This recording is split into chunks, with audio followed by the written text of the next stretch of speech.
And top of the news this half hour, the opioid crisis in Western New York continues to climb. Just this week, 7 people died from overdoses on Tuesday in a matter of just 6 hours. What we're hearing from most experts is to get support now. To talk more about this, right now we are joined by Phil McNamara from New York Matters. Phil, thank you so much for coming in. This is a very important conversation. I first just want to ask you, as a network that helps people, that connects them with resources, what do you make of what we're seeing in the community right now? Yeah, I mean, it's really tragic, and thanks for having me here today.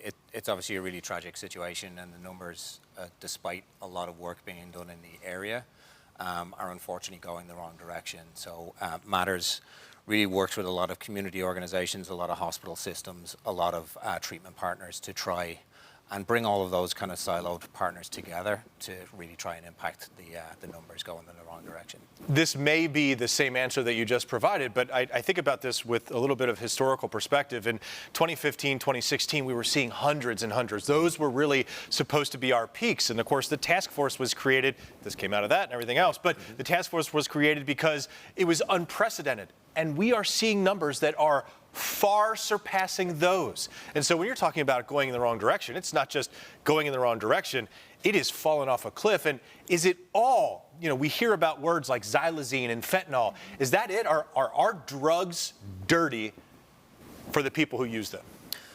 Well, I think, as you said, 2016, 2017, there was a really huge spike in those numbers. And as you said, the Erie County Task Force was kind of started at that time. And it did have a direct impact on those numbers.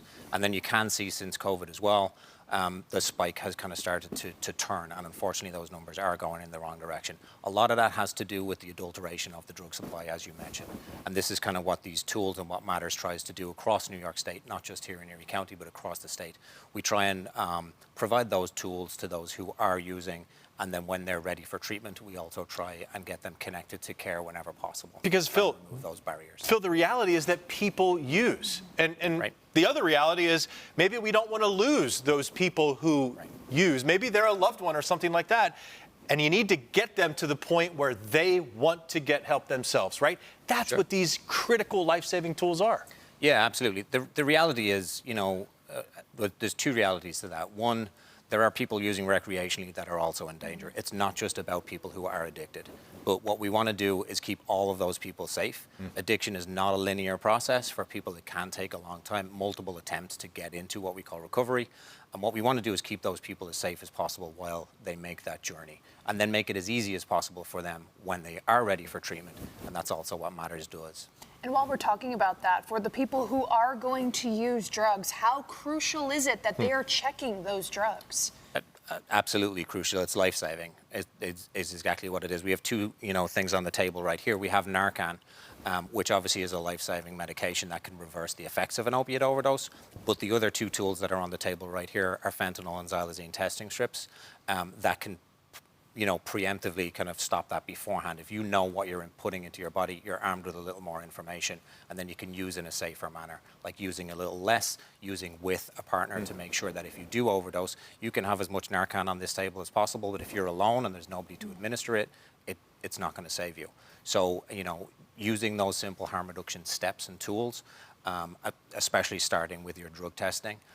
Unfortunately, in Western New York here, there are some areas across the state that have a lot more testing, drug testing supplies available, but Matters is trying to make that available all across the state as well. The type of drug user who has been affected, particularly, let's just take a look at a snapshot of this week. We mentioned at the top, 7 people died in 6 hours. There were 2 sets of people who died, both of them at the same home, presumably using something that they did not think that they were ingesting.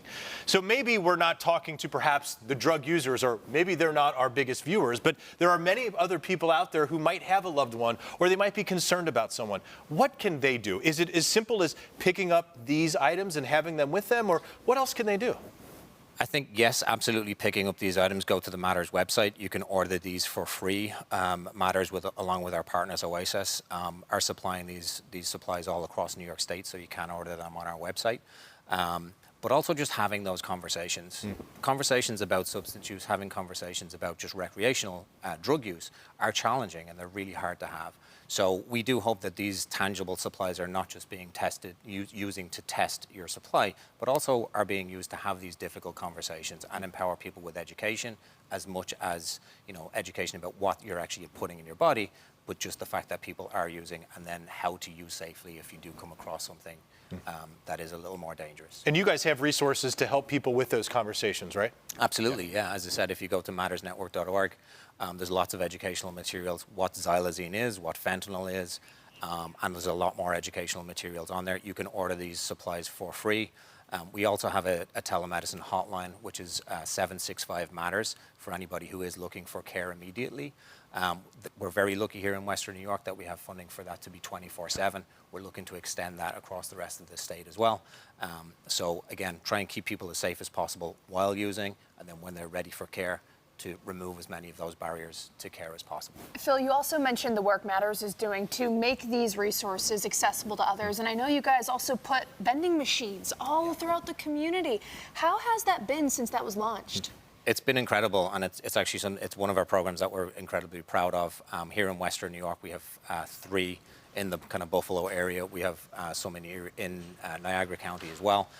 We have a map available on the website that you can go and scan to see those exact locations.